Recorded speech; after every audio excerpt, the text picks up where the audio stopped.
Hello, we're continuing our series on Joshua, the man of courage and strength. This series is brought to you by Evangel Church right here in Vinton, Virginia, and hope that you'll join us one Sunday. Today, this is our third part of our series, and we've seen him go from a slave to the military leader to the aide, and now we're going to look at him as being a team member. Remember the days when you were in school and you got chosen? Or maybe you were the first to be chosen, maybe you were the last to be chosen. But either way, were you ever chosen to be on a team that you just didn't want to be on? That's probably the way it was with Joshua in our story today. He probably wished he had not been chosen for this team, or at least that he had better team members if he had to be part of the team. The story takes place in Numbers, chapters 13 and the first part of chapter 14. It's the story of when Moses sent spies out into the Canaan land so that they could look it over. God told Moses to select men from each tribe. He said, select leaders and send them out, one from each tribe. And these 12 men were selected not just because they were leaders, but because they had the spiritual aptitude and the physical ability to go trekking through unmarked territory. They didn't know where they were going. They had no maps, no GPS, no cell phone to call for help. They were on their own, for they did not know how long or what circumstances they would meet. During this time of the roll call that Moses was doing, he selected 12 men, and 2 of them we remember, Joshua of the tribe of Judah and Caleb of the tribe of Ephraim. These were the 2 good guys. The other 10, the 10 losers, well, we've sort of forgotten their names, but they're in Numbers chapter 13 if you want to look them up. Joshua along with the others were given instructions for Moses, but the instructions, while they were specific, they were really broad. He says, I want you to go and walk throughout the land and inspect the people, see what kind of people there are, look and tell me what kind of land it is. Oh yes, 2 more things. 1, be of good courage, and 2, bring back some fruit of the land. Now, the fruit was important because God had promised the Israelites, this is going to be a land flowing with milk and honey. And he wanted to be able to prove to the Israelites that what God had said in that respect was true. And what better way for that to be accomplished than to have a specimen brought back from the land? The second thing was, be of good courage. Moses didn't know what lay ahead. He didn't know what they were going to run into. But what he was telling the people was, do not be dismayed. Do not be discouraged. No matter what you see, keep the faith. Know that God is with you and that he will protect you no matter what is going on. No matter what, be of good courage. That was the last thing in their ears as they left the land and started on a new journey. Well, we're told in verses 21 through 25 about their trip. And even this part, the description, while we have the names of where they went and the outline, the description's really very brief. The details aren't there, but 2 places were emphasized. Hebron and the Valley of Skull. Now, Hebron is important for 2 reasons. One, it was one of the oldest cities in the world. And it's one that you've probably heard about if you read Genesis from Abraham. Abraham really made it famous for the Bible readers. You see, Abraham went to Hebron, and it's also called Mamre, or Macaphiel is also part of there. And it was there he lived, but it was also there that his wife Sarah died. And he goes to the people of the land, and he buys the cave of Machpelah. And it was the only piece of property, as large as a cave and a lot could be, that was owned by any of the patriarchs. It was there where the patriarchs made their home.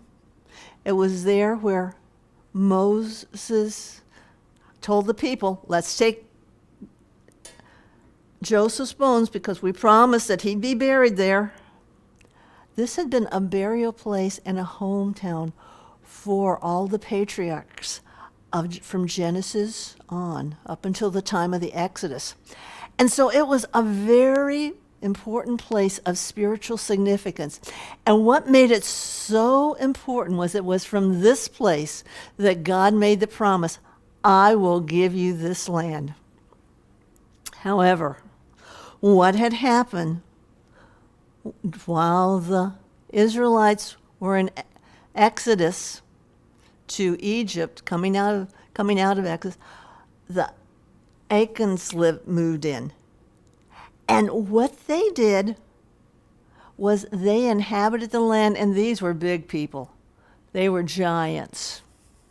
And they lived in the land. And so when the 10 spies saw it, rather than focus on the promise of God that I will give you this land, and recognize that this is part of our spiritual heritage, they focused on what they saw. They focused on the fact that these people are big and we can't overcome them. And that became their focal point. That became what they took back to camp. We saw all of the descendants of Anak, and we cannot overcome them. The other place that was of importance was the Valley of the Skull, and that's where they cut down the grapes. And it says, and they carried the cluster on a pole between the two of them. Now, grapes in the Holy Land, and today, even in areas of those hot countries, they grow big. But it probably was not necessary for them to put them on the pole because they couldn't carry, one person couldn't carry them, but rather to protect them. And so here they come back with the fruit. 40 days later, they return home, and the spies bring good news, bad news. And it's sort of like we get asked, you want the good news first or the bad news? Well, they gave the good news. These people were sly. The spies presented the fruit, those grapes, and they say, oh, look, the land is good. It is fertile, and you can grow anything you want to grow there. All you have to do is plant it. And they said, it is a land flowing with milk and honey. That sounds really good, and the people got excited. You see, milk and honey was a phrase used to represent God's redemption. And when people heard this phrase, they envisioned God's provision in the land of Canaan. They envisioned plenty. They envisioned him taking care of him. But they didn't stop with a good report. Nevertheless, they said, the people who dwell in the land are strong, and the cities are fortified and very large. Moreover, we saw the descendants of Anak, the Amalekites, the Hittites, the Jebusites, the Amorites, the Canaanites. They said all those people are there. They had designed their story so they would first tell the good news and then come up with the bad news. They wanted the people to understand, yeah, there's good, but along with the good, you got to have some bad. That was not the way it was supposed to be. And so what happened was they got the focus on the bad. And they told the people, first of all, they mentioned the Amalekites. You remember those Amalekites. They're the ones who attacked us in the wilderness. They're the ones who came along and killed our poor stragglers and our old people. And just think, if they hear we're moving into their neighborhood, they're going to come out for vengeance. They're going to come out for blood against. Oh, we better not go against them. And they started getting the people riled up. And the people started being in fear. But then it says Caleb spoke up. And Caleb said, wait a minute. Let us go up at once and take possession of the land, for we're well able to possess it. Caleb was the one that spoke up instead of Joshua. Hearing it, his name's mentioned possibly because he was the first to speak, he was more outspoken, or possibly because as Moses' assistant, Joshua would not have too much respect in this place. They might say, oh, you're just saying that because that's what Moses is paying you to say. No, Caleb spoke up. He says, we're well able to take it. God is with us. And he did not say, let's go conquer the land. He said, no, let's go possess it because God is on our side and we can do whatever we need to do as long as God is with us. And that's a great lesson for you. If you're facing an enemy today, you don't have to worry about can you overcome it. You are well able. You have more than a conquering spirit within you because Jesus Christ is with you. He can give you whatever you need to go in and conquer the land, to possess your inheritance. But there is power in a bad report. Those men came back again, and they said, no. The people who live there, they are stronger than we are. They're more than we are. And they focused on the number of people and they focused on their strength. And they said, the people of Anak live there. And they said, they're giants. They were so impressed by the inhabitants and by what they saw that they forgot God. They forgot God's power. They forgot who he was and what he could do and who they had called him to be. They said, we looked at them and we saw how big everything was. And in our eyes, we were just like a little grasshopper, just moving from here to there throughout the land. And not only that, we saw ourselves as grasshoppers. Their unbelief caused them and all their listeners to think, and we're like grasshoppers in their sight. They're going to come and they're just going to stomp on us. Oh, we're not going to be anything. That's the way that meeting ended. We move to chapter 14 of Numbers, and it says that night the people all wept. But the people were not weeping for their sin. They were not weeping because of the bad report. They were weeping because of their lost dreams. They were weeping because they thought everything they had hoped for was gone.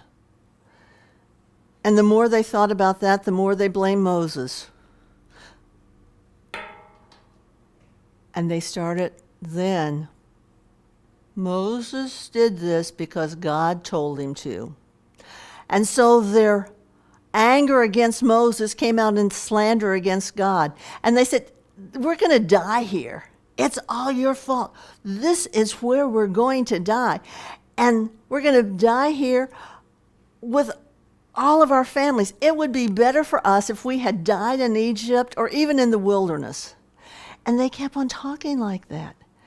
And then they said, well, we don't have to do that. Let's collect a leader and let's go back to Egypt. Let me tell you, that is one of the dumbest things they could have said. Did they think God's cloud was going to lead them back there? Did they think that God's manna was going to feed them on their way? Did they think that those Egyptians whose land they had destroyed and whose soldiers had died because of them, that those Egyptians would welcome them with open arms? No, they were not thinking. And that's what happens. When we get caught up in our problems, when we get caught up in our uncomfortableness, we forget how really bad the past was. And we start longing for the past because we cannot remember the pain of it. One wonderful thing about pain is once it's over, you cannot relive its feelings. And they could not relive the feelings of pain they had experienced in Egypt. All they could experience was the uncomfortableness that they were going through now. This time, Moses fell down and he wept. And he wasn't weeping for lost dreams. He was weeping for them, that they would turn their hearts back to God, that they would stop this foolish plan. And at this point, Joshua and Moses both spoke up. And they said, don't do this.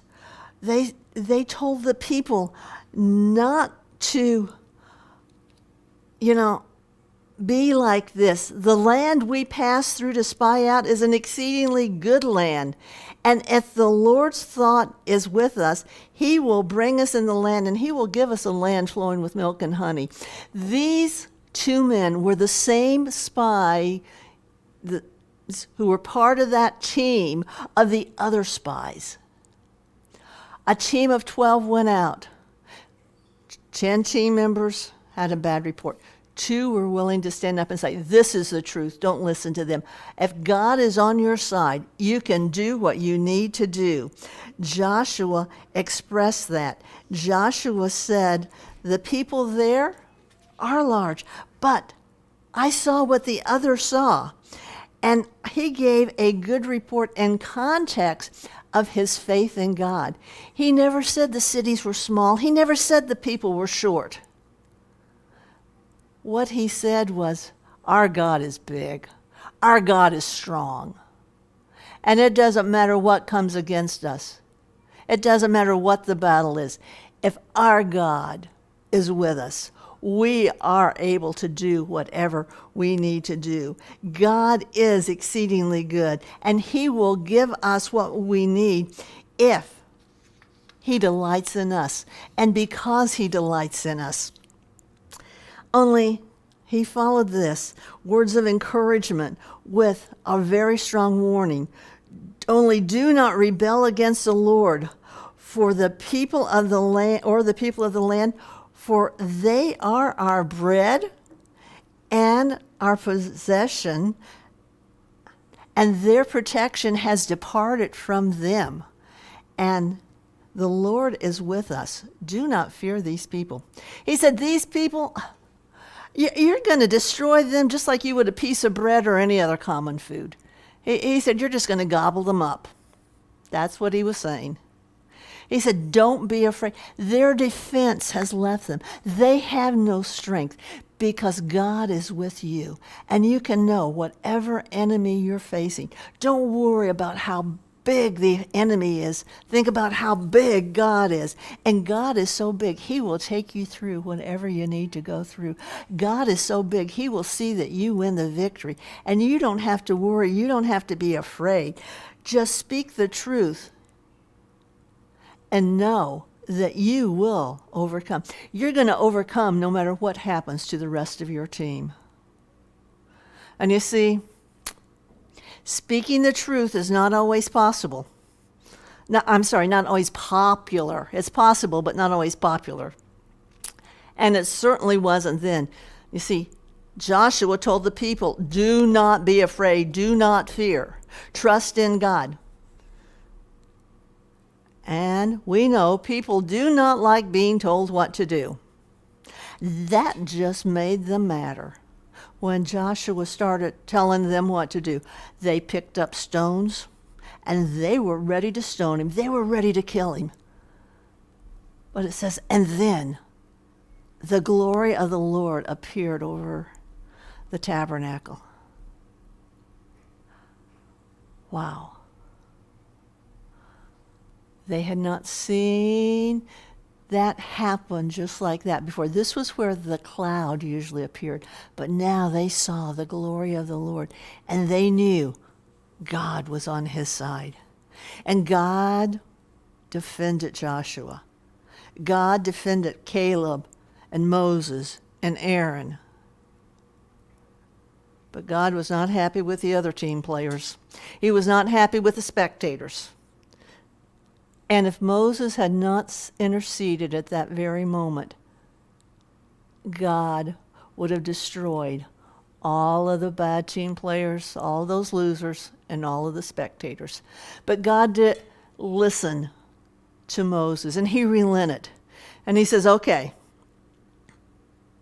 I won't destroy them today, but they will be punished. And he said they were afraid that if they went into the land, they would die there and they would be killed there. Just tell them that no one over age 20 is going to live to see. But all of their children, whom they thought would be killed, those are the ones that will grow up. Those are the ones that will see my redemption. They're the ones that will see this land of milk and honey. Everyone over age 20 except Joshua and Caleb, the two men, the two team players that had the good report. And you can know that no matter what you're going through and how hard times get, no matter what it looks like, no matter who comes against you, hold fast to your good report. Know that God is on your side and that you are well able to do whatever He has called you to do, and you're able to walk through any circumstances and be victorious on the other side.